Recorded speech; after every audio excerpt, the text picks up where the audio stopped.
Ningizimu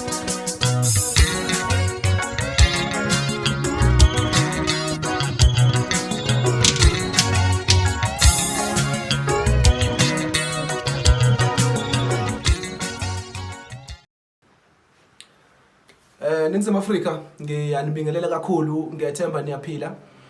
igama ulinde kuhle usibongiseni ngokwakhumalo kwaNongoma ehlala Nkosi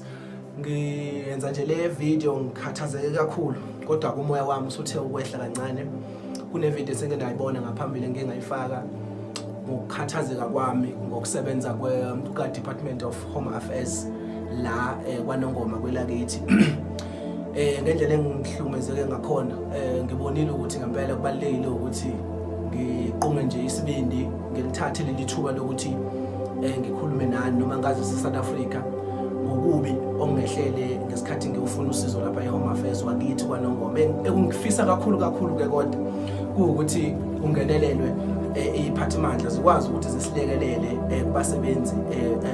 abaqashwe umnyango. Into engizoyichaza nje indlela okwenzeke ngayo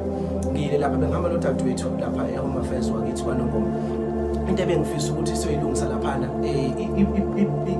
i-birth certificate yakhe inenkinga yokuthi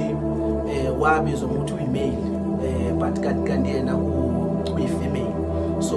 masiyoshintsha lokho ke ngiye khona straight kwa Home Affairs ngifuna ukuthi ke basinike i-list lapho na sizokwazi ukuthi sazi ukuthi badinga ini uma sifisa ukushintsha ilobulili bakhe. Into abayishilo bathi asiye esibhedlela siyothola incwadi kadokotela siphinde senze affidavit bese ukuthi ke umama aseke emhlabeni then ke sibe death certificate kaMama. But ubuhlungu ukwenza lesithema sisuka bengabona yini ekseni sithema simabethi asesibhedlela masifika esibhedlela sihlala isikhathi eside esibhedlela mase saphuma bese shayela u3 emini ngoba lokhu sifike ekseni khona esibhedlela ngashaya u10 saphuthuma ngiyokwenza affidavit police station sayenza futhi lokhu njana i-affidavit mase siyongena ke sibuyela back khona sigijima ngoba isikhathi sincane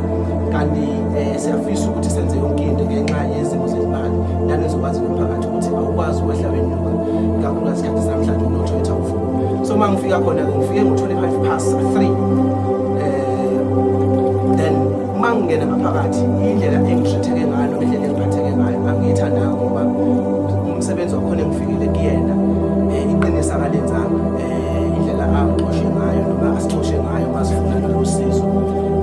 ukhombisile nje kumina ukuthi ababona abasebenzi bahulumeni abaqotho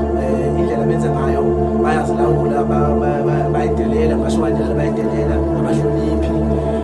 ngoba noma ngabe besengifike ngesikhathi lesengifike ngaso uma bona bethi bayavala past 3 bekubalekile ukuthi bangazise kahle bangitshele kahle ukuthi no siyavala past 3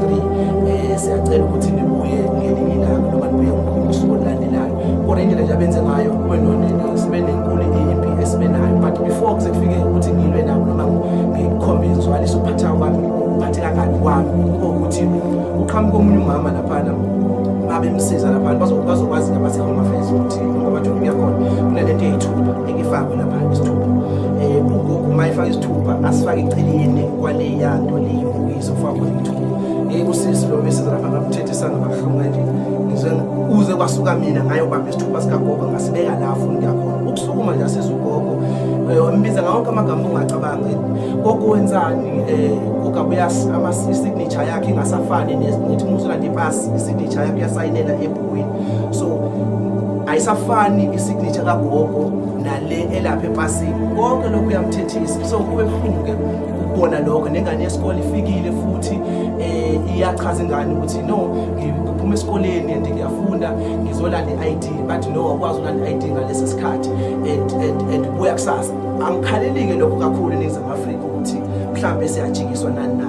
impatho nendlela yokwazisa omunye umuntu ikheya ilapho ke ngokungiphula khona umoya ukuthi sisebenza kanjani kunento ebalekile ukuthiwa uma uthe uaddressa umuntu umazisa indlela enisebenza ngayo uma ufika lapha eHome Affairs uzungene ngaphakathi uyofuna usizo akekho umuntu ongaphandle and ebhlungu ayikho ilist njengami nje mina kungiphatha kabi befuna bangiphe ilist la khona bezongitshela ukuthi ngidinga ini nani mase ngiyela uma sesixabanile bangitshela ukuthi ufuna ngiyele esikoleni kuyotholakala ukuthi lo muntu ukuthola isiqiniseko ukuthi ngempela umuntu esifazane yini so yabona ukuthi izinto abazisho zonke ngesikhathi so Ningizimu Afrika ngiyafisa ukuthi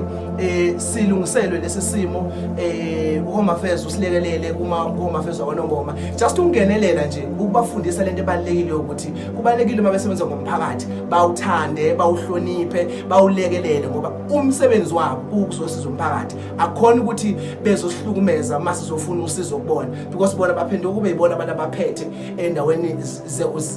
zikahulumeni ekusuke kusizofuna kulusizo ngiyakhalaza njengomhlali waseNingizimu Afrika njengomvoti waseNingizimu Afrika ukuthi ayipheze lento abayenzayo ikakhulukazi kuHome Affairs wakithi kwaNongoma ngiyafisa ngayo indlela umasipala noma ngabe usiphi isikhulu singenelele le nkinga ngirayizayo